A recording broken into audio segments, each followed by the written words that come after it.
I now invite the chief guest of the evening, Honorable former Chief Minister of Delhi, Arvind Kejriwal ji.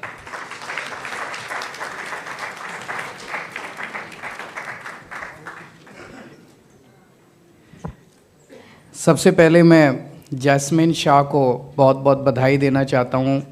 ये इतनी important किताब इतने important subject पे लिखने के लिए, और इन्होंने काफ़ी दिनों से लिख रहे थे, बहुत मेहनत की है, और इसको आप ज़रूर पढ़िएगा और इसको रिकमेंड कीजिएगा।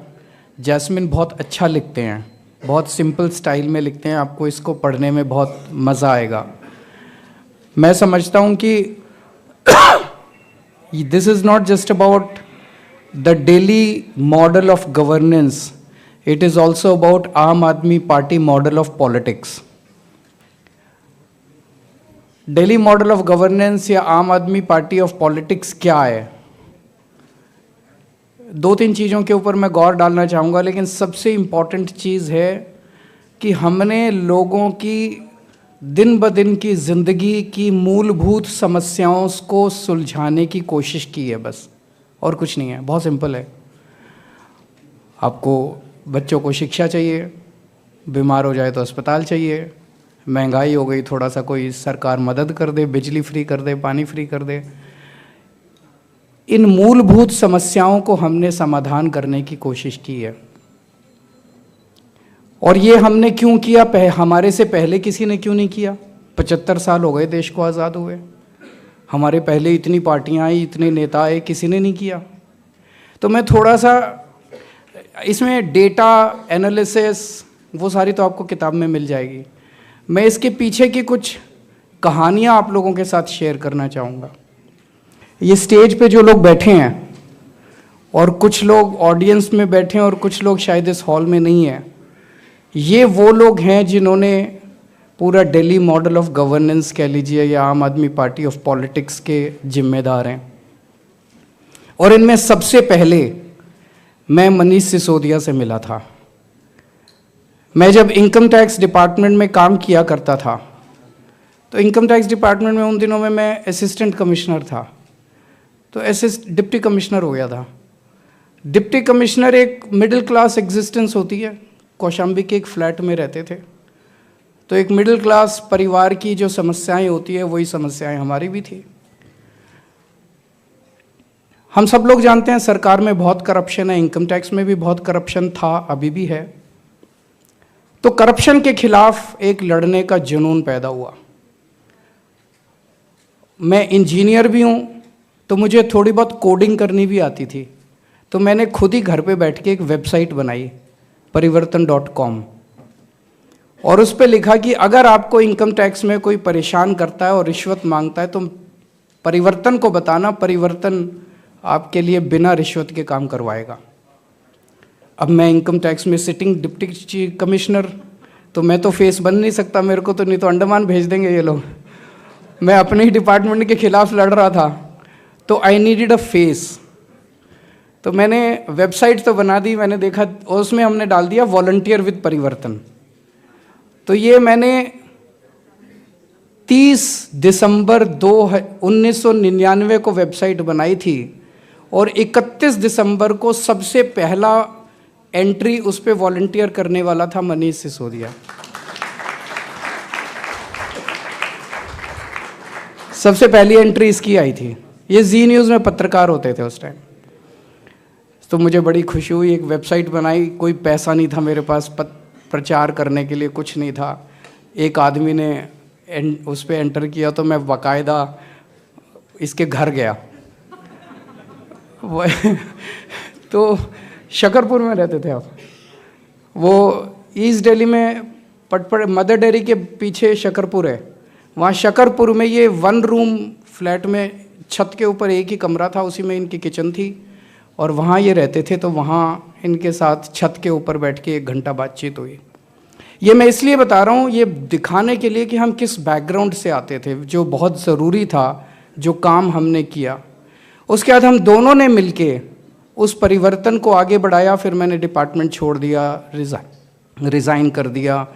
फिर 10 साल हम लोगों ने दिल्ली की झुग्गियों के अंदर काम किया, सुंदर नगरी की झुग्गियों, नंद नगरी की झुग्गियों में। और कई महीने में झुग्गियों में रहा ये देखने के लिए कि झुग्गी वालों की आम जिंदगी कैसी होती है, झुग्गी वाले कैसे कोप अप करते हैं, किन स्कूलों में जाते हैं। स्कूलों का बुरा हाल था। जीटीबी अस्पताल गुरु तेग बहादुर हॉस्पिटल बगल में होता था, उसका बुरा हाल था। ना इलाज के लिए उनके पास कोई सुविधाएं, ना पढ़ाने के लिए बच्चों के लिए। उस बैकग्राउंड से जब हम लोग सरकार में आए तो सबसे पहले एक आम आदमी की मूलभूत समस्याओं का समाधान करने की कोशिश करी हम लोगों ने। और फिर हमें मिल गया सतिंदर जैन। सतिंदर जैन वो शख्स है, इसको आप कोई प्रॉब्लम दे दीजिए, ये कहीं ना कहीं से, he is a professional architect, कोई ना कोई वो दे दीजिए, ये कुछ ना कुछ समाधान निकाल लेता है। हमारे में से कोई भी, जो हम शुरू वाले लोग थे, कोई भी पॉलिटिकल बैकग्राउंड से नहीं आता। हमारे बाप दादा परदादा नाना नानी दादा दादी चाचा मामा, कोई दूर दूर तक पॉलिटिक्स से लेना देना नहीं है। उस बैकग्राउंड से आके जब हमने सरकार में एंटर किया तो सबसे पहले हमने फिर स्कूल, अस्पताल, बिजली, पानी, महंगाई, इन मुद्दों का समाधान हम लोगों ने करने की कोशिश की। तो कोई सोच नहीं सकता था। मुझे याद है जब हम दिल्ली की झुग्गियों में सुंदर नगरी में काम किया करते थे तो काफ़ी झगड़ा होता था। शीला जी की सरकार थी, उनके साथ धरने प्रदर्शन, राशन सिस्टम बहुत गड़बड़ था। उन दिनों में चर्चा चली करती थी, और केवल स्टेट लेवल पे नहीं, राष्ट्रीय स्तर के ऊपर चर्चा चलती थी that the government can not run schools. सरकार स्कूल नहीं चला सकती। मैं मन में सोचता था, यार जो सरकार स्कूल नहीं चला सकती वो सरकार क्या चलाएगी। सरकार चलाना तो बहुत बड़ी बात है। एक स्कूल जिन सरकारों से नहीं चलता, that government ought to resign, उनको इस्तीफा दे देना चाहिए जो सरकार स्कूल नहीं चला सकती। तो एक नैरेटिव तैयार किया गया था कि सरकार स्कूल नहीं चला सकती, तो इसीलिए स्कूलों को प्राइवेटाइज कर दो, चैरिटी बेसिस पे एक एक कॉरपोरेट को 2-2 3-3 स्कूल दे दो, वो कॉरपोरेट चलाएगा स्कूल। एक नैरेटिव तैयार किया जा रहा था कि 4 स्कूल इस कंपनी को दे दो, 4 स्कूल। वो बेसिकली लैंड स्कैंडल था, बिकॉज ये सारे सरकारी स्कूल प्राइम लैंड के ऊपर दिल्ली के बीचों बीच हैं। तो वो ज़मीन लेके क्या करते, वो स्कूल में तो पता नहीं क्या करते, कुछ बच्चों को पढ़ाते नहीं पढ़ाते, उस ज़मीन के ऊपर अपना कुछ ना कुछ खड़ा कर लेते और वो करते। हमने आके इस पूरे नैरेटिव को बदला कि the government can run schools if it has the right intent to do it. सरकार स्कूल चला सकती है, सरकार अस्पताल भी चला सकती है, सरकार मोहल्ला क्लिनिक भी चला सकती है, अगर सरकार की नीयत साफ हो तो। हमने एक सरकारी स्कूल ठीक किए, हमने अस्पताल बनाए, हमने बिजली 24 घंटे की पूरे देश के अंदर। गजब की बात है, 75 साल हो गए देश को आज़ाद हुए, अभी तक एक पार्टी, एक नेता, एक सरकार 75 साल में पूरे देश में कहीं 24 घंटे बिजली नहीं कर पाई। As if it's such a rocket science. 24, केवल दिल्ली अकेला राज्य है आज पूरे देश के अंदर जहां बिजली 24 घंटे है। बाकी आप यूपी में फ़ोन करके पूछ लो, बिहार में फ़ोन करके पूछ लो, राजस्थान में, छत्तीसगढ़ में, इधर उधर 10-10 घंटे, 12-12 घंटे के पावर कट लगते हैं। तो एक चीज़ और दिमाग में आती थी उन दिनों में, जब हम पॉलिटिक्स आपस में डिस्कस किया करते थे, जब सुंदर नगरी में काम करते थे, हम देखते थे ये पार्टी उसको गाली दे रही है, वो पार्टी उसको गाली दे रही है, मतलब बस गाली चल रही है, जैसे आजकल चल रहा है। अभी दिल्ली में चुनाव आने वाले हैं, बीजेपी के पास कोई मुद्दा ही नहीं है। बीजेपी 24 घंटे केवल केजरीवाल, ये केजरीवाल, वो केजरीवाल का घर ऐसा, केजरीवाल की जैकेट ऐसी, केजरीवाल के कपड़े ऐसे, केजरीवाल के जूते ऐसे, आज इसने नए जूते क्यों पहने, आज इसने जैकेट क्यों। 24 घंटे केवल गाली गलोच। उस टाइम मैं सोचता था ये मुद्दों की बात क्यों नहीं करते। धीरे धीरे धीरे धीरे हमने राजनीति के अंदर मुद्दों की बात करने के लिए इनको फोर्स तो किया है थोड़ा बहुत। प्रधानमंत्री जी को गुजरात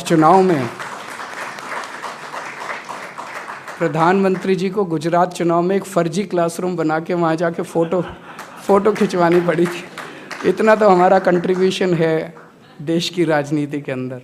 तो धीरे धीरे हमने इनको फोर्स किया है। तो सबसे पहली चीज़, ये जाति के नाम पे चुनाव लड़ते थे, धर्म के नाम पे चुनाव लड़ते थे। अभी भी जब हम आपस में चर्चा कर रहे थे दिल्ली में, आज हमने सारी टिकटें अनाउंस कर दी हैं हमारे कैंडिडेट्स की।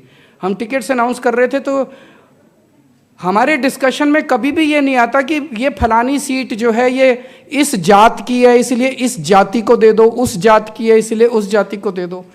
हमारी केवल परफॉर्मेंस के बेसिस पे हमारी टिकटें बांटी जाती हैं। केवल ये देखते हैं कि कौन काम कर रहा है, किसको जनता पसंद कर रही है, कौन काम नहीं कर रहा, किसको जनता, केवल और केवल गवर्नेंस के बेसिस के ऊपर। तो गवर्नेंस के बेसिस पे चुनाव लड़े जा सकते हैं और चुनाव जीते जा सकते हैं, ये हमने इस देश के अंदर साबित करके दिखा दिया। पहले कहते थे नहीं, धर्म के नाम पे चुनाव लड़े जाते थे, और यही कारण है कि दिल्ली के अंदर अब इनकी पोलराइजेशन की पॉलिटिक्स नहीं चलती।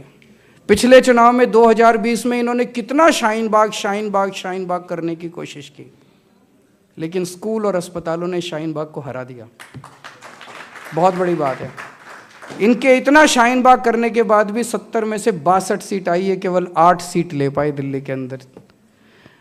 तो सबसे इम्पॉर्टेंट चीज़ तो है कि मूलभूत समस्याओं को, जनता की मूलभूत समस्याओं का ध्यान देना। और ये हम कुछ तो अच्छा कर ही रहे होंगे क्योंकि जनता को पसंद आ रहा है जो कुछ भी हम कर रहे हैं। 3 बार तो दिल्ली में चुनाव जीत चुके, अब चौथा चुनाव है, उसमें भी जनता कह रही है कि सरकार तो आम आदमी पार्टी की बनेगी, 2-4 सीट ऊपर नीचे ना हो जाए, पर अब चौथी बार सरकार बनाने जा रहे हैं हम दिल्ली के अंदर। उसी के बेसिस पे पंजाब में सरकार बन गई, उसी के बेसिस पे गुजरात में 5 एमएलए आ गए, उसी के बेसिस पे गोवा में 2 एमएलए आ गए, और उसी के बेसिस पे कश्मीर के अंदर हमारा 1 एमएलए बैठे हैं सामने, महराज मलिक, 1 एमएलए बन गया। तो जो मूलभूत समस्याओं के बारे में हम लोग चर्चा करते हैं दिल्ली के अंदर, वो पहला कॉम्पोनेंट। दूसरा है ईमानदारी, बहुत इंपॉर्टेंट है इस मॉडल ऑफ गवर्नेंस में या इस पॉलिटिक्स में। ईमानदारी होनी चाहिए, अच्छी बात है, लेकिन सबसे इम्पॉर्टेंट है पैसा कहाँ से आएगा। इतने स्कूल बनाने का, इतने अस्पताल बनाने का, फ्री में इलाज करने का, फ्री में शिक्षा देने का, फ्री में बिजली देने का, फ्री में पानी देने का, फ्री में बस यात्रा करने का, तीर्थ यात्रा कराने का, और अब 2100 रुपये हर महिला को देने का। इतना पैसा कहाँ से आएगा? पैसा तो तभी आएगा जब ईमानदारी से काम कर करके पैसा बचाओगे। तो वो हमने ईमानदारी से काम कर करके पैसा खूब बचाया दिल्ली के अंदर, और उसी पैसे से हमने ना केवल मूलभूत समस्याएं दी लोगों को, मैं चैलेंज के साथ कह सकता हूं जितना इंफ्रास्ट्रक्चर का डेवलपमेंट पिछले 10 साल के अंदर दिल्ली में हुआ, उसके पहले 65 साल के अंदर दिल्ली में नहीं हुआ था। पिछले 65 साल में दिल्ली में 62 फ्लाईओवर बने। हमारी सरकार के पहले, हमारी सरकार 2015 में बनी थी। आज़ादी के बाद पहले 65 साल में दिल्ली में 62 फ्लाईओवर बने थे। हमारे 10 साल में दिल्ली में 38 नए फ्लाईओवर बने हैं। हमारे से पहले दिल्ली मेट्रो 200 किलोमीटर बनी थी। हमारे 10 साल के अंदर 250 किलोमीटर ऐड किया है, 450 किलोमीटर दिल्ली मेट्रो बनी है। हमने पिछले 10 साल में 10,000 किलोमीटर की नई सड़कें बनवाई हैं, 6800 किलोमीटर की नई सीवर लाइन डाली है, 6800 किलोमीटर की नालियां बनवाई हैं, ड्रेन्स बनवाई हैं, 4000 किलोमीटर की नई पानी की पाइपलाइन डलवाई है, 4 लाख नई स्ट्रीट लाइट्स लगवाई है। पहले 66,000 स्ट्रीट लाइट्स होती थी दिल्ली में, हमने 4 लाख स्ट्रीट लाइट्स लगवाई है। पहले मुश्किल से 10-15 हज़ार सीसीटीवी कैमरे होते थे, हमने 3 लाख सीसीटीवी कैमरे लगाए हैं। पर स्क्वायर किलोमीटर डेंसिटी के हिसाब से आज New York, Tokyo, London, France, Paris, जो मर्जी पूरे दुनिया के अंदर सबसे डेंसिटी जो है सीसीटीवी कैमरों की सबसे ज़्यादा दिल्ली के अंदर है आज पूरे दुनिया के अंदर। उनका मॉडल ऑफ गवर्नेंस क्या है? उनका मॉडल ऑफ गवर्नेंस जो अभी जैस्मिन बता रहे थे वो है कि बेसिकली तो ये है कि सारा सरकारी पैसा कहाँ खर्च होना चाहिए। वो कहते हैं सारा सरकारी पैसा कुछ टॉप के कॉरपोरेट्स को दे दो, कुछ टॉप की कंपनियों को दे दो, और वहाँ से वो ट्रिकल डाउन करेगा। ट्रिकल डाउन थ्योरी मेरे को नहीं पता, मेरे को ज़्यादा इकोनॉमिक्स नहीं आती, पर जिसने भी ये ट्रिकल डाउन थ्योरी बनाई है उसने बड़ा शातिर काम किया है।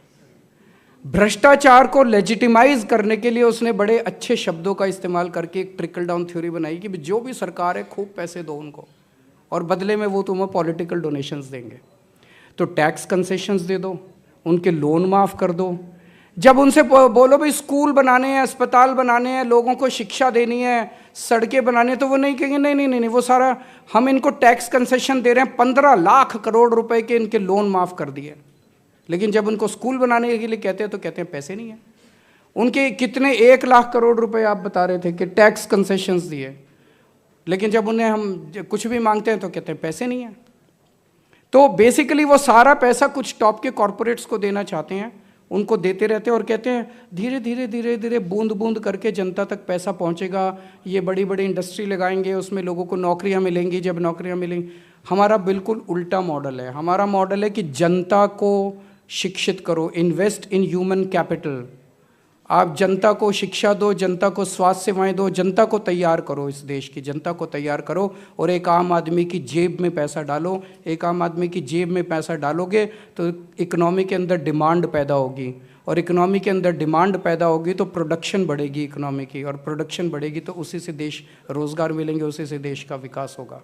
ये हमारा एक इकोनॉमी का मॉडल है। क्या दिल्ली के कामों को स्केल अप किया जा सकता है? हमने दिल्ली में 200 यूनिट बिजली मुफ्त दी, एक आम आदमी को थोड़ी सी राहत दी महंगाई से। क्या पूरे देश की बिजली फ्री की जा सकती है? बिल्कुल की जा सकती है। मैंने सारा कैलकुलेशन किया है, 1,80,000 करोड़ रुपए का खर्चा आएगा बस। 1,80,000 करोड़ तो ये एक आदमी को ही दे देते हैं। क्या दिल्ली के देश के सारे स्कूलों को ठीक किया जा सकता है? बिल्कुल किया जा सकता है। 10 लाख सरकारी स्कूल हैं, 18 करोड़ बच्चे पढ़ते हैं, 5 लाख करोड़ रुपए का खर्चा आएगा। देश के सारे रिमोट से रिमोट गांव के अंदर भी, देश के रिमोट से रिमोट गांव में भी सरकारी स्कूल ठीक हो जाएंगे, शानदार हो जाएंगे, प्राइवेट से अच्छे हो जाएंगे। 5 लाख करोड़ तो कुछ भी नहीं है भाई साहब। क्या देश के सारे सरकारी अस्पतालों को ठीक किया जा सकता है? बिल्कुल किया जा सकता है, उसमें भी 5 लाख करोड़ रुपए का खर्चा आएगा। इतने से पैसे के अंदर देश का इतना ज़बरदस्त विकास हो सकता है। नीयत नहीं है। मैं हमेशा कहता हूँ सरकार में पैसे की कमी नहीं है, नीयत की कमी है। तो बहुत बहुत शुक्रिया आप लोगों का। जैस्मिन को बहुत बहुत बधाई, और इस किताब को आप लोग ज़रूर पढ़िएगा और ख़रीद के डिस्ट्रीब्यूट भी कीजिएगा लोगों को पढ़ने के लिए, ताकि एक आम आदमी की बात, कि आम आदमी की गवर्नेंस और आम आदमी की राजनीति कैसे हो, ये जनता तक पहुंच सके और ये डिस्कशन जो है ये वाइडर हो सके।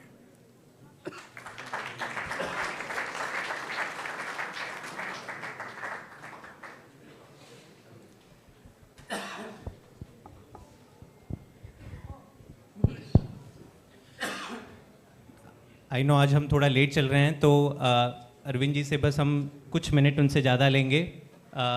Many of you may want to have to ask any question, so we can start. Couple of questions for Arvind ji. I think Prem Shankar ji ने पहले हाथ उठाया था. Prem Shankar Jha ji is a veteran journalist. Please. Arvind ji, hello. मैं पहले तो आपको कुछ अपनी तरफ से थैंक्स कहना चाहता हूँ। ये कोविड के वक्त में जैसे आपने लोगों को बचाया, अपने पूरे ख़जाने को खर्चा करके, जो लोग कि माइग्रेंट वर्कर्स थे और जिनको कि घर नहीं जाने दे रहे थे, वो मैंने देखा और मैंने कहीं किसी और स्टेट में नहीं देखा। दूसरा, आप पहले ही वही फर्स्ट चीफ मिनिस्टर थे जिसने कहा कि इनकी आप 5 दिन इनको घर पर रोक के तब अस्पताल ना ले जाइए, नहीं तो ये मर जाएंगे, घर पे ही ट्रीटमेंट शुरू कर दीजिए। और पूरे मुल्क से 1 महीने पहले आपने ज़ीरो पर ले आया था। तो ये another part of government from the bottom upwards. And मैं एक चीज़ आपसे पूछना चाहता हूँ, ये पर्सनल क्वेश्चन है। वो एक क्षण था आपके लाइफ में जबकि आप एजिटेशन से गवर्नेंस की तरफ घूमे कि I must make a political party, otherwise I can do nothing. वो क्या हुआ? Was there any specific thing that happened then जिससे कि आप भ्रष्टाचारी आंदोलन को छोड़ के आप पार्टी बनाने की? सर, हमने कभी ज़िंदगी में भी नहीं सोचा था कि हम राजनीति में आएंगे, और ना कभी मंशा थी। जैसे एक मिडिल क्लास परिवार के लोग सोचते हैं कि राजनीति तो कीचड़ है, अच्छे लोगों को नहीं जाना चाहिए, हम भी यही सोचते थे। लेकिन जब वो आंदोलन हुआ, अन्ना आंदोलन, उसमें हमारी एक ही मांग थी कि लोकपाल बिल पास कर दो। अगर उस time Congress Lokpal bill pass कर देती तो शायद आम आदमी पार्टी नहीं बनती। उन्होंने बिल पास नहीं किया, उन्होंने चैलेंज किया कि खुद ही चुनाव लड़ लो और खुद ही आके असेंबली में पास कर लो। तो हम फिर चुनाव लड़े और सब बैठे क्या करना चाहिए, और सब ने बैठ के तय किया कि पार्टी बना के अब चुनाव लड़ने चाहिए। One more question at the back. नमस्ते सर, मेरा नाम समीक्षा है, पीएचडी इकोनॉमिक्स जेएनयू। मुझे आपको ये एक क्वेश्चन भी है। मेरे सब रिश्तेदार ना आपको बहुत गाली देते हैं सर, बहुत गाली देते हैं। जब भी मैं जाती हूँ आपको गाली देते हैं। उसका एक रीज़न है सर। सर आपने बस फ्री करी महिलाओं के लिए, बिजली फ्री करी, पानी फ्री किया, मोहल्ला क्लिनिक बनाए, गवर्नमेंट स्कूल बनाए। अमीरों के बच्चे तो उनमें पढ़ते ही नहीं हैं। तो क्या इस दिल्ली का अमीर आपसे चिढ़ता है क्योंकि आप गरीबों के लिए काम करते हैं? पर हमने तो इंफ्रास्ट्रक्चर भी किया, इतना इंफ्रास्ट्रक्चर किया जो कि हमारे से पहले किसी ने नहीं किया। मैंने बताया पहले 65 साल में 62 फ्लाईओवर बने, हमने 38 नए फ्लाईओवर ऐड किए। हमने महिलाओं की सुरक्षा कह लीजिए या अपराध कम करनी, हमने 4 लाख स्ट्रीट लाइट्स लगवाई, जबकि हमारे से पहले 66,000 स्ट्रीट लाइट्स लगी थी। हमने 3 लाख सीसीटीवी कैमरे लगाए, जबकि उसके पहले लगभग नेग्लिजिबल सीसीटीवी कैमरे थे दिल्ली की सड़कों के ऊपर, which is the highest in the country. 10,000 kilometre की सड़कें बनवाई, 6800 किलोमीटर की सीवर लाइंस डलवाई। सो मुझे नहीं पता, आपको उनको समझाना पड़ेगा कि वो आम आदमी पार्टी को वोट दें।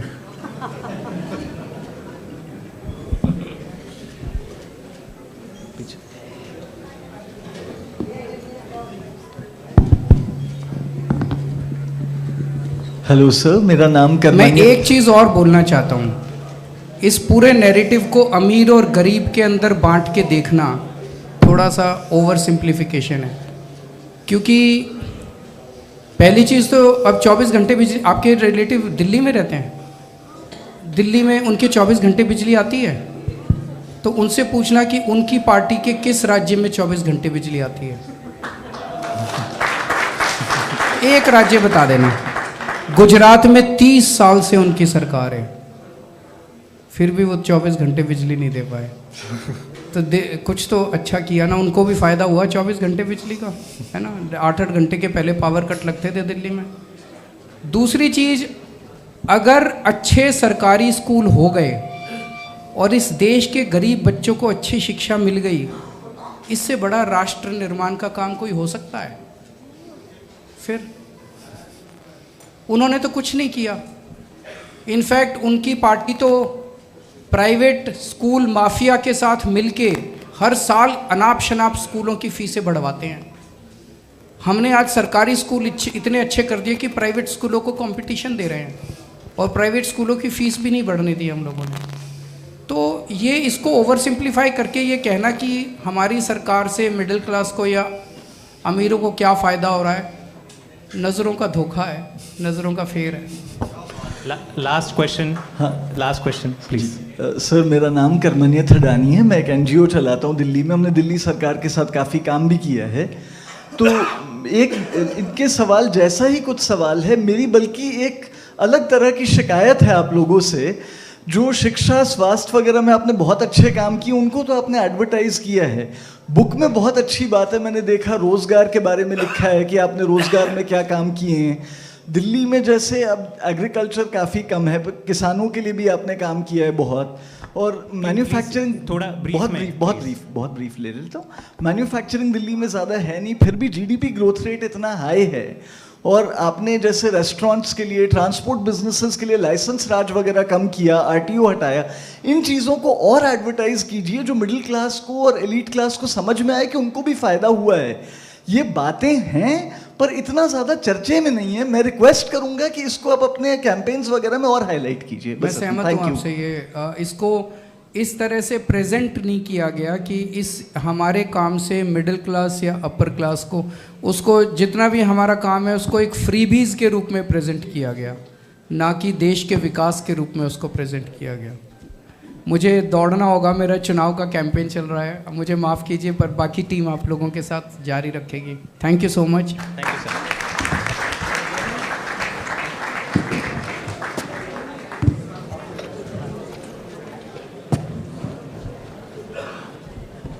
So we'll continue with the discussion. Please take your seats. आप यहाँ पे आ जाइए. I think no, please. हाँ. Please एक बार settle down कर लीजिए.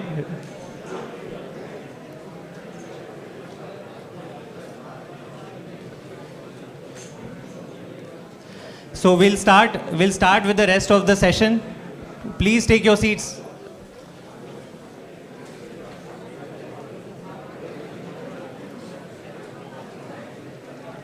तो मेरा पहला सवाल, for the rest of the session, हमारे पास ज़्यादा वक्त नहीं है.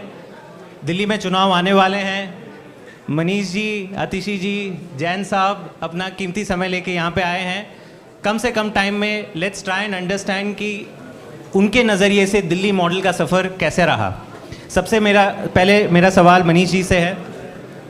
मनीष सर, मैंने आपका एक न्यूज़पेपर इंटरव्यू में आपने एक बात कही थी 2016 में, हिंदुस्तान टाइम्स था, जहाँ पे आपने जो कन्वेंशनल डेफिनेशन है कि इंफ्रास्ट्रक्चर क्या होता है, उस पे आपने रिटर्न सवाल पूछा था इंटरव्यूअर को, और आपने कहा था कि infrastructure should not be about building roads and flyovers only. Building modern government schools or laying water and sewer pipelines to unserved areas should also be treated as development. तो क्या आप ये बता सकते हैं कि जब आम आदमी पार्टी की सरकार बनी तो कैसे ये जो प्रायोरिटाइजेशन एजुकेशन, हेल्थ, वाटर वगैरह में हमने किया, जो बहुत ही कम सरकारों ने देश में किया है, और एज अ फाइनेंस मिनिस्टर जो 40, हम काफ़ी गर्व से कहते हैं कि 40% अपने बजट का एजुकेशन और हेल्थ में स्पेंड करने वाली इकलौती दिल्ली सरकार है, तो उसमें क्या क्या बाधाएं आई? आई एम श्योर ब्यूरोक्रेसी से भी पुशबैक आया होगा. How did you shift the entire allocation that no government has manage to do? देखिए, जैसा अरविंद जी ने कहा था अभी कि हम लोग झुग्गियों में रहे, हम लोग लोगों के बीच में रहते थे. मेरे साथ एक और प्रिविलेज था कि मैं पत्रकार था.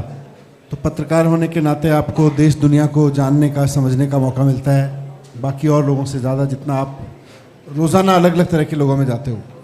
तो वहाँ से मुझे हमेशा एजुकेशन एक बड़ा पेन पॉइंट दिखाई देता था, हेल्थ सिस्टम एक बड़ा पेन पॉइंट दिखाई देता था. मैं ऐसे लोगों को जानता हूँ, जब मैं जर्नलिस्ट के रूप में भी जाता था, बात होती थी कि जिनके घर में अगर कोई बीमार पड़ा है तो उनको इस बात की चिंता कम थी कि बंदा ठीक हो जाएगा, इस बात की चिंता ज़्यादा होती थी कि यार ये ठीक हो गया तो इसका बिल कौन चुकाएगा. ये मैं लोगों की टेंशन में देखा है लोगों को. तो उस सब से जब गवर्नमेंट में आके काम करने का मौका मिला तो सबसे पहले लगा कि यार ये ही ठीक करना है और यही डेवलपमेंट है. हम लोग, मैं और सत्येंद्र जी एक बार बात कर रहे थे विकसित शब्द पे, डेवलप्ड शब्द पे. तो सत्येंद्र जी ने बड़ी अच्छी चीज़ कही थी, जिसको मैंने फिर कई जगह कोट किया कि हम जब छोटे थे तो हमें स्कूल में पढ़ाया जाता था विकासशील देश है, भारत एक डेवलपिंग कंट्री है. अनडेवलप्ड कंट्री होते हैं, डेवलपिंग कंट्री होते हैं और डेवलप्ड कंट्री होते हैं. तो भारत डेवलपिंग कंट्री है. जब हम पेरेंट्स बने तो हमारे बच्चों को भी यही पढ़ाया जा रहा है कि India is still developing country. और मैं अपनी समझ के आधार पे कह सकता हूँ कि जब तक हम हेल्थ और एजुकेशन को फिक्स नहीं करेंगे इंडिया में, तब तक India will be for ages and ages only developing country. It can never become a developed country. आज दुनिया में जिनको भी हम डेवलप्ड कंट्रीज कहते हैं, उनकी फाउंडेशन में एजुकेशन है. ऐसा नहीं है कि हमारे पास अच्छी एजुकेशन नहीं है. हमारे पास IITs हैं, IIMs हैं, दिल्ली यूनिवर्सिटी के इतने शानदार कॉलेजेस हैं और देश भर में इतने शानदार एजुकेशन इंस्टीट्यूट्स हैं, कई सारे स्कूल्स हैं. लेकिन हम 1%, शायद 1% भी बच्चों को नहीं दे पा रहे होंगे जैसी एजुकेशन दे रहे हैं. वो स्काई इज द लिमिट की है. और बाकी के 99% बच्चों को एजुकेशन जो दे रहे हैं, उसका कितने गड्ढे में है वो, उसका कोई लिमिट नहीं है. तो उससे नेशनल एवरेज खराब हो रहा है. हम ये नहीं कह रहे कि IIT हम और बनवा दें तो देश सुधर जाएगा. मैं कह रहा हूं कि अगर आप, अरविंद जी ने कहा 18 करोड़ बच्चे हैं, 18 करोड़ में बच्चे को कैसी एजुकेशन मिलती है, इंडिया तो उससे भी डेवलप होगा. एक टॉपर बच्चे को आप IIT भेज दो, IIM भेज दो और वो जाके गूगल का CEO बन जाएगा, उससे डेवलप नहीं होगा. इससे होगा कि 18वें करोड़ बच्चे को कैसी एजुकेशन मिल रही है. मैं कई शहरों में जाता हूं, छोटे छोटे, मैं गाँव में जाता था पत्रकार के रूप में भी जाता था, तो वहाँ सुनता था जैस्मीन में कि छोटे कस्बों में मैंने कई लोगों से सुना, जो लोग मुझे एज ए जर्नलिस्ट या इवन फॉर सोशल वर्कर जब मैं जाता था होस्ट कर रहे होते थे, वो कहते थे सर हमारे ना इलाके का डेवलपमेंट अब कुछ होने लगा है। तो मैं उनसे पूछा क्या डेवलपमेंट होने लगा है? सर देखो शहर से बड़ी सड़क आ गई, बहुत अच्छी बात है। फिर क्या हुआ? सर देखो 2 बड़े मॉल भी खुल गए, अब यहाँ पिज़्ज़ा मिलने लगा है छोटे कस्बे में। अब ये मैं 15, 20, 25 साल पुरानी बात बता रहा हूँ। अब यहाँ फलानी कंपनी का बर्गर का वो आ गया है रेस्टोरेंट, यहाँ फलानी कंपनी की शर्ट्स मिलने लगी हैं, शोरूम आ गया है, आउटलेट बन गए हैं। मैं उनसे पूछता था स्कूल बने, सरकारी स्कूल कैसे हैं? तो जो लोग मुझे होस्ट कर रहे थे एज ए जर्नलिस्ट या एज ए सोशल वर्कर, वो बहुत जेन्युइन लोग थे, उनके कंसर्न्स बड़े जेन्युइन थे। पर मेरी प्रॉब्लम यह है कि उनकी डेफिनेशन में डेवलपमेंट में स्कूल था ही नहीं। वो चाहते थे इलाके का विकास हो, वो चाहते थे इलाके में कुछ तरक्की हो लोगों की, लेकिन उनको लगता था अच्छे मॉल बन जाए, अच्छी सड़क बन जाए, तरक्की हो गई and we can call it, मतलब उसके बेस पे हम किसी कस्बे को या किसी शहर को कह सकते हैं डेवलप हो रहा है। भाई अब स्कूल बनने से भी डेवलपमेंट का कोई लेना देना है? लास्ट में कहूंगा इसमें कि मैं भी कल परसों कश्मीर में था, सब लोग बड़े खुश हैं साहब, बड़ा अच्छा हाईवे बन गया है, एक हाईवे बना है, वहाँ ट्रेन बनी है, बहुत लोग खुश हैं कि साहब कश्मीर में जम्मू से कश्मीर को जोड़ने का हाईवे अब महराज मलिक भाई कहाँ हैं? बैठे हैं यहाँ। तो जम्मू से कश्मीर को जोड़ने का हाईवे ऐसा हो जाएगा कि आप 2.5 घंटे में कश्मीर पहुंच जाएंगे 10 घंटे की जगह। तो वो गाड़ी का ड्राइवर था, मैंने उससे पूछा ये तो अच्छा है, पर बच्चों का स्कूल का क्या हुआ? सर स्कूल के तो बहुत बुरे हाल हैं। मैं तुम्हारे बच्चे कहाँ पढ़ते हैं? सर मुश्किल से किराए पे जम्मू में कमरा लिया है, वहाँ पे अपने बच्चों को पढ़ाता हूँ मैं। तुम्हारे गाँव में क्या है? सर वहाँ तो कुछ भी नहीं है, ना प्राइवेट है ना गवर्नमेंट है। गवर्नमेंट स्कूलों के क्या हाल है? बहुत बुरा है। सड़क कहाँ से निकलेगी? जी मेरे गाँव के बिल्कुल पास से निकलेगी। तो ये जो डेवलपमेंट की हमारी संकुचित डेफिनेशन है, परिभाषा है, इसको बदलना पड़ेगा। मेरा मानना है कि एक पुल बाद में बन जाएगा, पुल भी चाहिए, मॉल भी चाहिए, चौड़ी सड़क भी चाहिए, लेकिन सबसे पहले स्कूल चाहिए, तब डेवलप होगा, नहीं तो नहीं हो सकता। वन सेकेंड, पहले will come to the audience. मेरा नेक्स्ट सवाल सत्येंद्र जैन जी के साथ है। सर मैंने किताब में आपका जब इंट्रोडक्शन दिया तो आपको एज एन आइडिया मिनिस्टर ही इंट्रोड्यूस किया, और आज अरविंद जी ने भी ये बात कह दी जो मेरे ख्याल से रहस्य है। बहुत सारे लोग बाहर नहीं जानते हैं that Satyendra ji is the idea minister of our government. और मतलब बहुत लंबी लिस्ट है। मोहल्ला क्लिनिक जैसा आइडिया आज जिसे WHO एज अ बेंचमार्क मानता है, नेशनली इंटरनेशनली उसकी बहुत बात होती है, to figuring out how government hospitals can be build at 1/3 of the cost, जो आपने वो काम किया। You come from an architecture background and not just in health, many other sectors. सबसे ज़्यादा आई थिंक लोगों के मन में ये सवाल है कि एजुकेशन पे काफ़ी बात होती आई है, मनीष जी ने किताब भी लिखी है हेल्थ सेक्टर को लेके, क्योंकि आप you never belong to the health sector. जब आपको हेल्थ मिनिस्टर बनाया गया तो how did you go about making this blueprint? क्योंकि एक तो ये होता है कि आपने एक स्कीम बना दी, एक कुछ क्लिनिक्स बना दिए, जो हेल्थ सेक्टर जो पूरा रिफॉर्म हुआ उसका थोड़ा आप अपना जर्नी अगर बता दें। पहले तो मेरा सबसे पहले ये मानना है, मैं थोड़ा ना आपको एक वॉक करके दिखा देता हूँ। जैसे चल रहे हैं ना हम लोग, तो चलने के लिए 2 चीज़ें बहुत ज़रूरी हैं, आपकी दोनों पैर, दोनों टांगे। डेवलप करने के लिए भी किसी को भी 2 चीज़ें चाहिए, एजुकेशन और हेल्थ केयर। मेरा फर्म बिलीफ है, दुनिया में जितने भी कंट्रीज़ हैं, आप 10 का नाम ले लो, 20 का नाम ले लो, 50 का नाम ले लीजिए, जो भी डेवलप हुए, वहाँ पे quality health care, quality word important है, और क्वालिटी एजुकेशन वहाँ के नागरिकों के लिए फ्री थी। जो हमें आज तक सिखाया जा रहा है फ्री कुछ नहीं होना चाहिए, फ्री कुछ नहीं होना चाहिए, फ्री कुछ नहीं होना चाहिए, तो हम कभी भी डेवलप कंट्री नहीं बनेंगे, इस बात की गारंटी है। और क्वालिटी सबसे पहला वर्ड आता है। हमारे यहाँ 2 चीज़ों पे किसी चीज़ को भी देखा जाता है। पहली चीज़ पैसा कितना खर्च किया, और दूसरी चीज़ कितने लोग लगाए। आउटकम से कोई मतलब नहीं होता। जब मुझे हेल्थ मिनिस्टर बनाया गया था पहली बार 2013 में, मैं डर गया था वाकई। मैं आर्किटेक्ट हूँ, मैंने सोचा था कि PWD मिनिस्टर बनूंगा। मैं PWD मिनिस्टर के कमरे में जाके बैठ गया, थोड़ी देर में मनीष जी आ गए मैंने कहा मेरे को कहाँ जाना है? कहते आपका कमरा ऊपर है। तो मैं ऊपर गया तो पता लगा हेल्थ मिनिस्टर हूँ मैं। वाकई में मैं डर गया। अब डॉक्टर साहब हंस रहे हैं, तो मैंने क्या करूँ, मैं आधा घंटा सोचता रहा। मैंने कहा हेल्थ मिनिस्टर बना दिया मुझे। तो मुझे कुछ समझ नहीं आया। मैं सबसे पहले शाम को 6 बजे निकला वहाँ से ऑफिस से, मैं हॉस्पिटल्स के विजिट पे चला गया। 1 हॉस्पिटल, 2 हॉस्पिटल, 3 हॉस्पिटल करते करते रात के 1 बजे तक मैं अलग अलग हॉस्पिटल्स में गया। और जब मैंने उनको देखा तो मुझे लगा कि यार ये ना मेडिकल प्रॉब्लम नहीं है, प्रॉब्लम तो कुछ हो रही है। जैसे मैं फर्स्ट एक्सपीरियंस आपसे शेयर करूंगा, LNJP हॉस्पिटल में गया था मैं। सीधा मैं इमरजेंसी ब्लॉक में चला गया। अंदर में गया हूं तो वो सीन मेरे आज भी जहन के अंदर है, भूल नहीं सकते हैं। एक भी बेड ऐसा नहीं था, मैंने गिनती की, जिस पे कम से कम 2 पेशेंट ना हों। और ऐसे भी बेड थे जिसमें 3 पेशेंट थे, एक बेड पे तो 4 पेशेंट थे, 3 फीट बाई 6.5 फीट के बेड के ऊपर।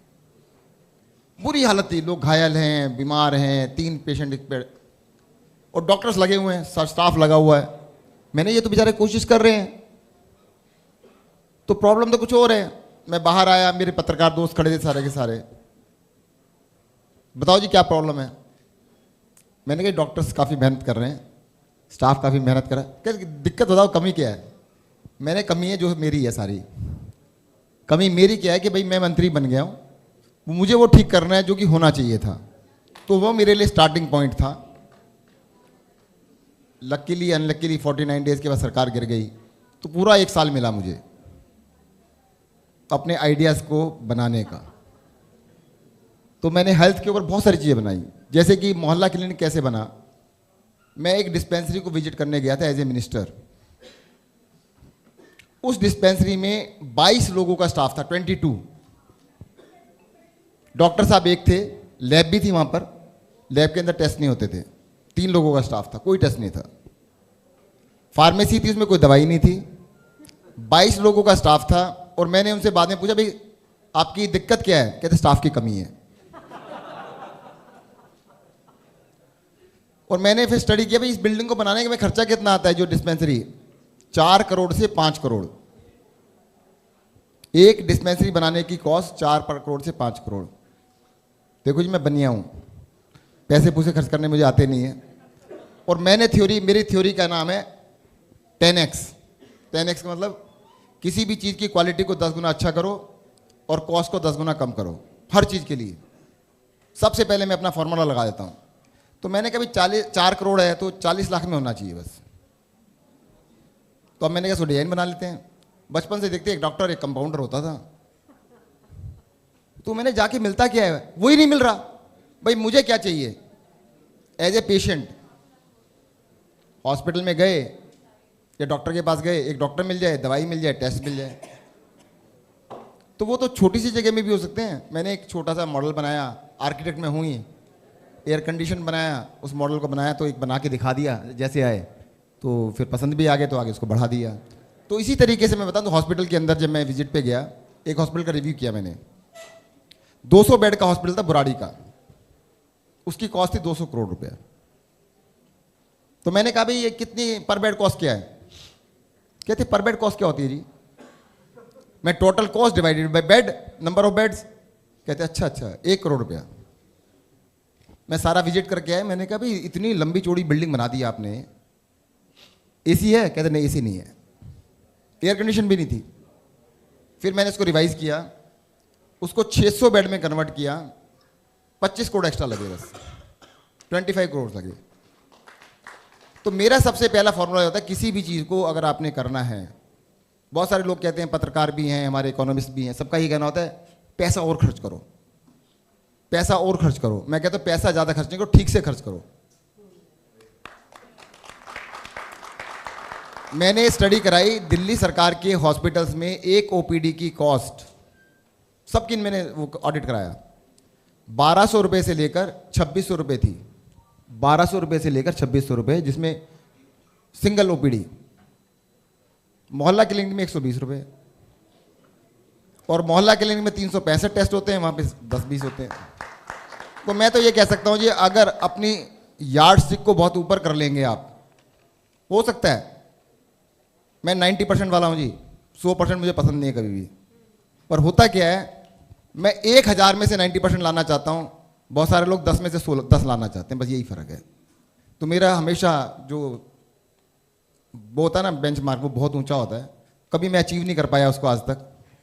यही मुझे लगता है आइडियाज़ का मंत्र है कि उसको कोई अचीव नहीं कर पाया, मैं भी नहीं कर पाया, पर ऊंचा उसको अगर कर भी लेते हैं तो फिर और ऊंचा कर देते हैं कि इसको थोड़ा सा और ऊपर बढ़ा दीजिएगा। जैसे मैं बताऊं, मनीष जी और मैं एक जगह बैठे थे, एजुकेशन का था, तो वहां पे मैंने कहा ये मतलब हम क्या कर रहे हैं, दिल्ली से 1 लाख बच्चे पढ़ते हैं 12वीं क्लास में, तो हम 4 लाख सीटें बना देते हैं ना। दिल्ली के जो स्टूडेंट्स हैं उनको 50%, बाहर वालों को 100% का 100%, इंडिया से बाहर वालों का डबल कर दो, हमारे स्कूल भी चल जाएंगे, सब कुछ चल जाएंगे, बढ़िया हो जाएगा। कहते हैं हाँ यार करेंगे, उसके बाद ही पंगा हो गया हमारे साथ। कहते ये कुछ गड़बड़ ना कर दे। देखो मैं एक चीज़ बताऊँ, मैं ना 2-5 मिनट और लेने को, अभी उधर से क्वेश्चन आता है अरविंद केजरीवाल से उनके रिश्तेदार बड़ी नफरत करते हैं। उसका कारण मैं बता सकता हूँ आपको क्यों करते हैं, क्योंकि अरविंद केजरीवाल उनमें से एक हैं।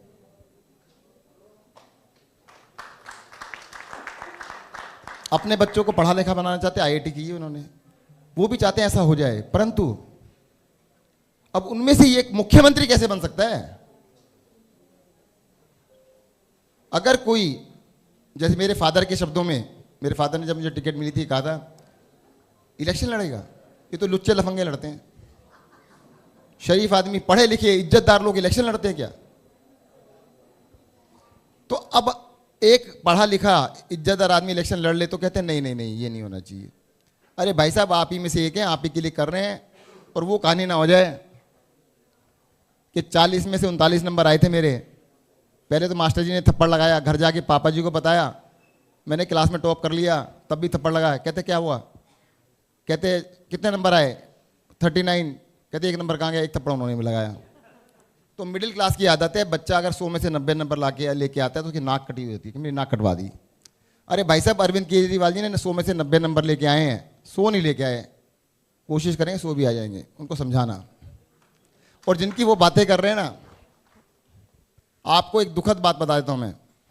मैं गांव में पैदा हुआ था जी, सबसे पहले उनके प्रश्न का उत्तर दे रहा हूँ। अपने पूरे परिवार में सबसे ज़्यादा कंजर्वेटिव मैं था विचारों, क्योंकि गांव की कल्चर थी ना, ज़्यादा हवा नहीं लगी थी। ये बात बता रहा हूँ आपको 2000 की बात, 24-25 साल पहले की बात। पूरे परिवार में आज सबसे ज़्यादा लिबरल मैं हूँ, मैं जहाँ था वहीं हूँ, मैं चेंज नहीं हुआ। वो सारे चेंज हो गए, सारे कंजर्वेटिव हो गए। अब पता नहीं कैसे कैसी बातें करते हैं, डॉक्टर्स हैं, इंजीनियर्स हैं, बड़े हाईली क्वालिफाइड हैं, वो इसी तरह की बातें करते हैं। मैंने यार तुम कहाँ रह गए, कहाँ आ गए?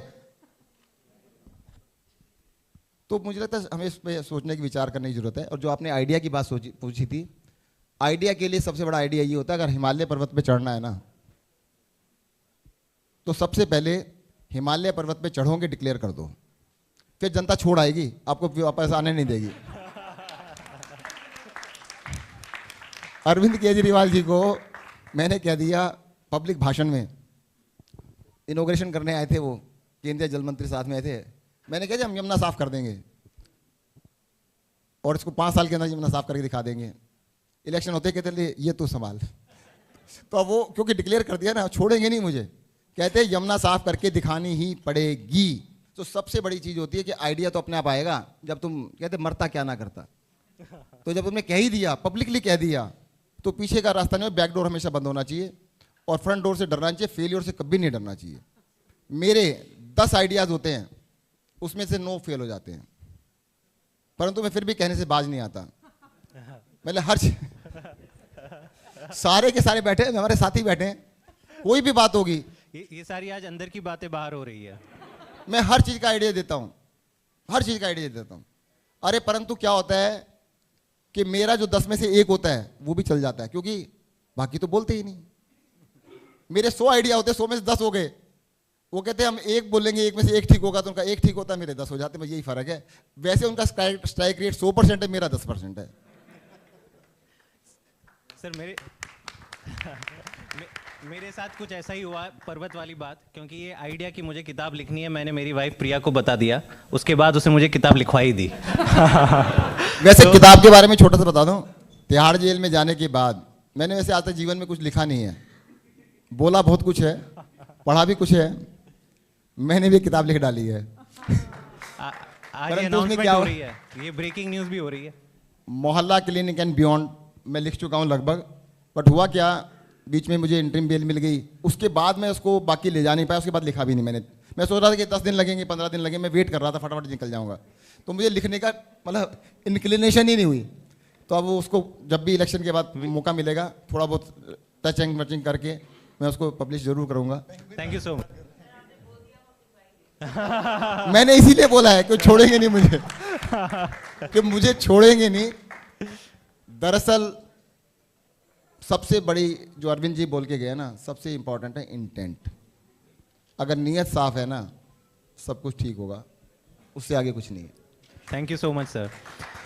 मेरा अगला सवाल अतिशी जी से है कि हमने बहुत बात education, health care reform, specific क्या क्या हमने काम किए दिल्ली में उसकी करी, लेकिन मैं जो समझता हूँ कि एक इम्पॉर्टेंट फैक्टर कि आम आदमी पार्टी की सरकार ने जो दिल्ली में जो काम किए, इतने तमाम सेक्टर्स में रिफॉर्म्स इम्प्लीमेंट किए जो कई सारे किसी भी और स्टेट्स ने नहीं किए हैं, इसका एक बड़ा कारण वो लोग भी हैं जो आम आदमी पार्टी से जुड़े और जिन्होंने इन कामों पर अपनी मेहनत करी, अपने साल दिए।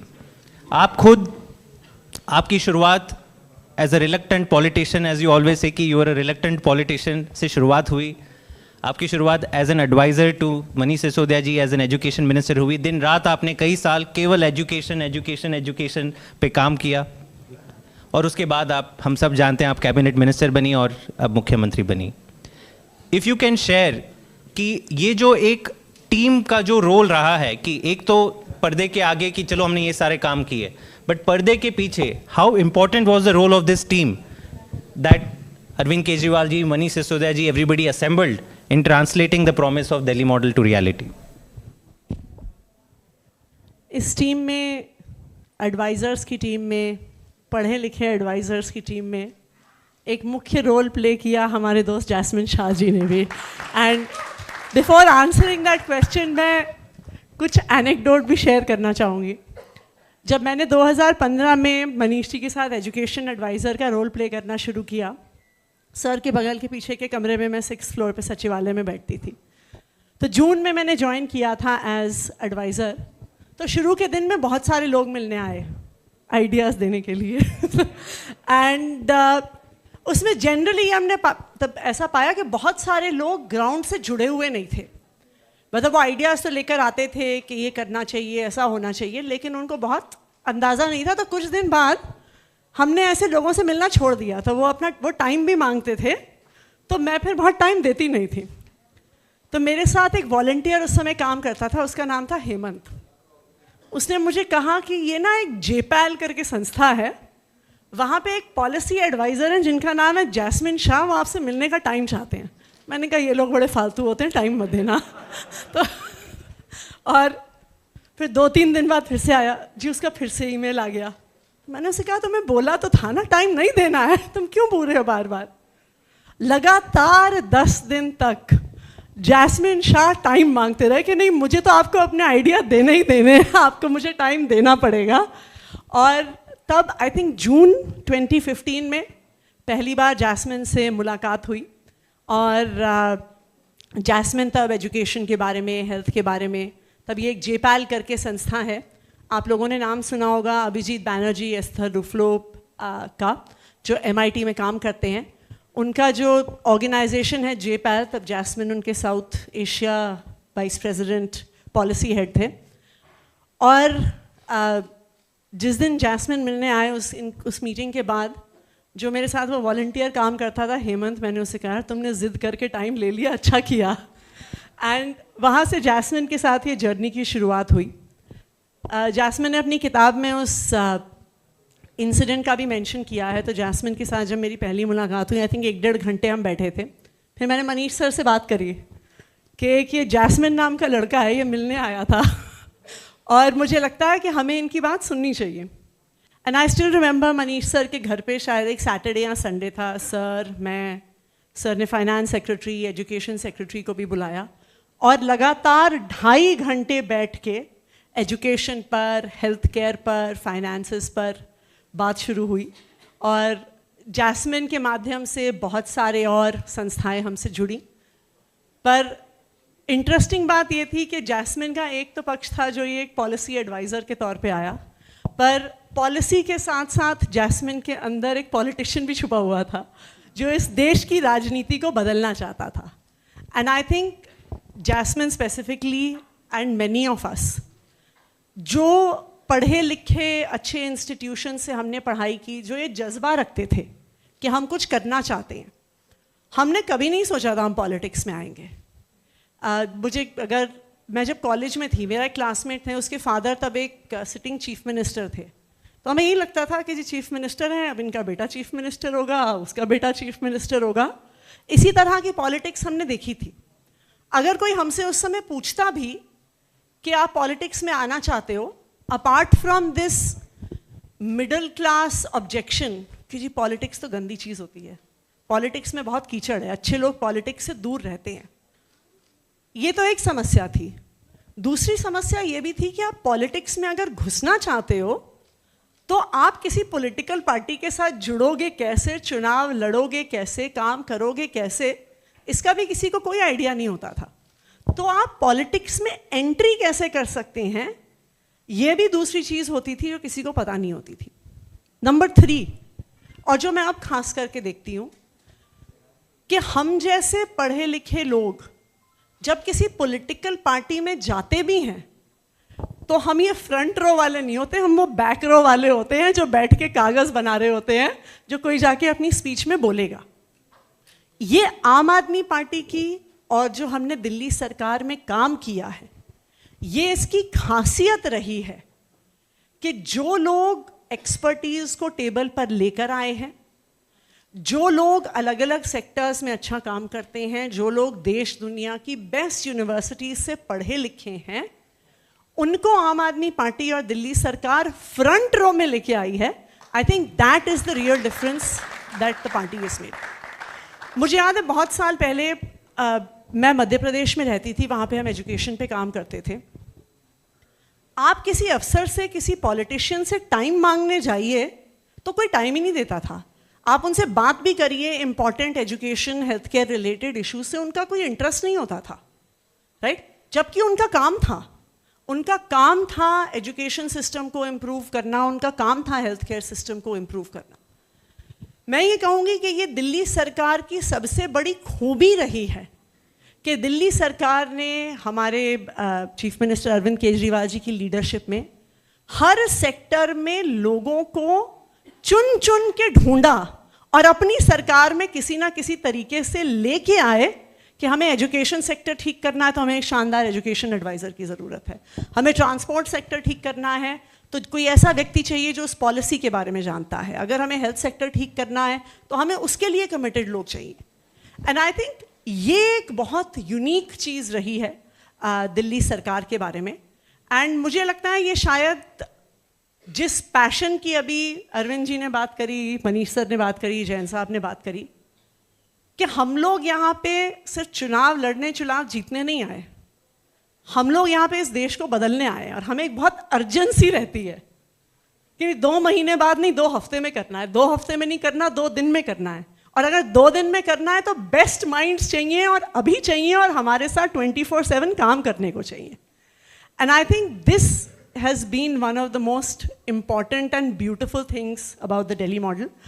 और मैं इसका एक दूसरा पक्ष भी कहूँगी कि एक तरफ तो हो सकता है कि हम जैसे कुछ लोग हैं जो US में पढ़े, UK में पढ़े, लेकिन हमारी गवर्नेंस को लास्ट माइल पर लेके जाने में बहुत सारे हमारे पार्टी से जुड़े हुए और आम लोगों ने भी एक बहुत बड़ी भूमिका निभाई है।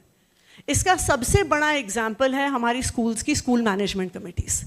हमारी एसएमसीज़ में चाहे हमारे एमएलए रिप्रेजेंटेटिव्स हुए, अलग अलग ऑर्गेनाइजेशन से सोशल वर्कर्स हुए, पेरेंट्स हुए, उन्होंने स्कूल की छोटी बड़ी चीज़ों को ठीक करने में जो मेहनत करी, क्योंकि उनमें भी वो पैशन था कि हमें ये बदलाव करना है। कुछ महीने पहले आई रिमेंबर हम सड़कें ठीक करने पे जब काम कर रहे थे, सरकारी सिस्टम ने हमें सारी सड़कों का सर्वे करके नहीं दिया, लेकिन जब हमने एक वॉलंटियर्स की टीम बनाई, उन्होंने दिल्ली के एक एक गड्ढे का हमें जीपीएस लोकेशन भेज दिया, जो फिर हमने डिपार्टमेंट को दिया और कहा कि अब इन सड़कों को जाके ठीक करिए। सो आज जो दिल्ली में काम हो पाया है वो सिर्फ इस वजह से नहीं हो पाया कि पार्टी में कौन था कौन नहीं था, पर जो ये टीम बनी, चाहे पॉलिसी एडवाइजर्स की चाहे ग्राउंड वॉलंटियर्स की, आई थिंक सबकी मेहनत से ये दिल्ली मॉडल खड़ा हो पाया है। Thank you so much. I know हम बहुत ही we are way about time, but एक एक सवाल अगर हम ले लें, जस्ट 3-4 क्विक क्वेश्चंस। सर आप, राजन नेक्स्ट, और एक mic. Good evening. Next mic पीछे, राजन को। हाँ जी please. My question to the Chief Minister, Madam. Madam, when Prime Minister Narendra Modi came to power in 2014, the first thing he did was, abolish the Planning Commission and abolish the idea of the 5-year plans and annual plans. So my question to you, Madam, so do you think this 5-year plan and annual plan concept should be revived so that the agenda of the Developed India could be achieved, before 2047? Thank you. Gajanan Mali from 10 News. एक काम कर लेते हैं, will just take questions. या Rajan, just from the point of view of communication, जैसे अरविंद जी ने कहा कि ट्रिकल डाउन एक बहुत ही शातिर मूव था, ताकि एक करप्शन जैसी चीज़ को और क्रोनी कैपिटलिज्म जैसी चीज़ को आप एक बहुत बढ़िया सा एक ये दे सकें। तो इसी तरीके से जैस्मिन और आप सभी से मेरा ये सवाल है कि इसका एंटीडोट हम अपनी तरफ से क्या दे सकते हैं? कोई इमेजिनेटिव कोई एक फ्रेज जिससे कि जो एक कॉमन इंसान जुड़ पाए और कह पाए कि यार ये वो वाला नहीं, मतलब हम कोई ट्रिकल डाउन के लिए हम कोई प्यासे भिखारी नहीं बैठे हुए हैं, हम बनाएंगे देश।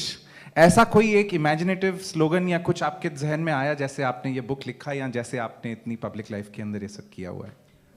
इस पर मैं मनीष जी से पूछूंगा जवाब देने के लिए। Next, any one more? निमी। Jasmine, many congratulations. I was waiting for this book.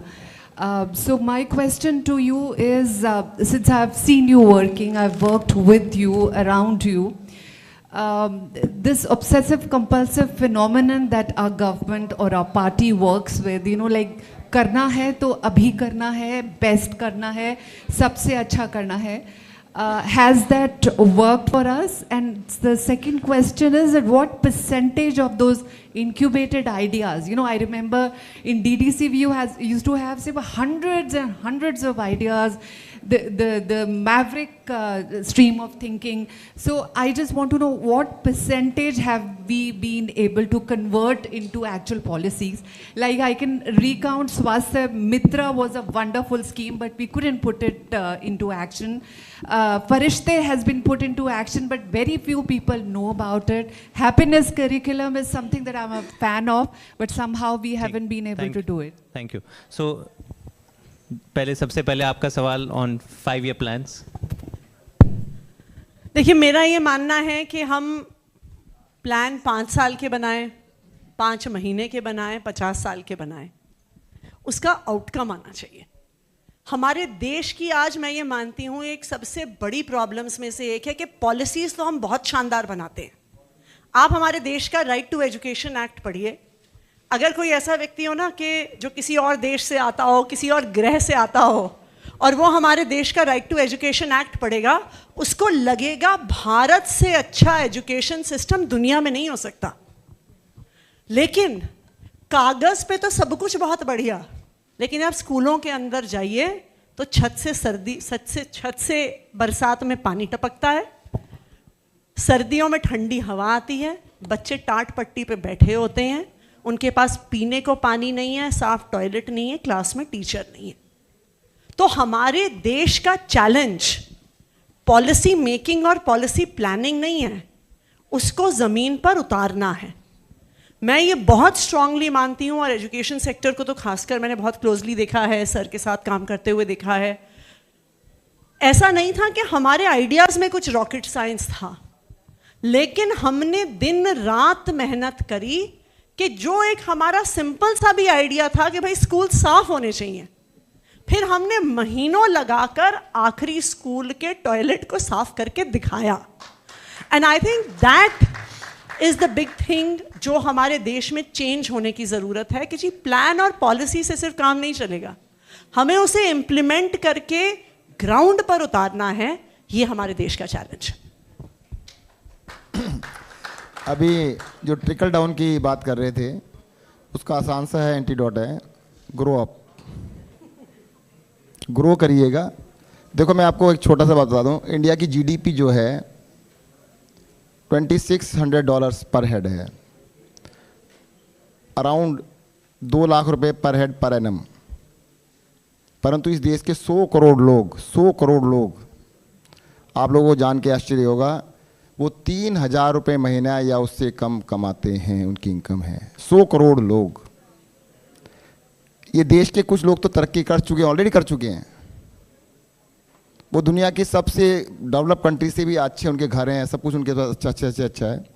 पर ये देश इस तरीके से ट्रिकल डाउन से कभी डेवलप होगा, इसमें मुझे बड़ा शक है, जब तक हम इंक्लूसिव ग्रोथ की बात नहीं करेंगे।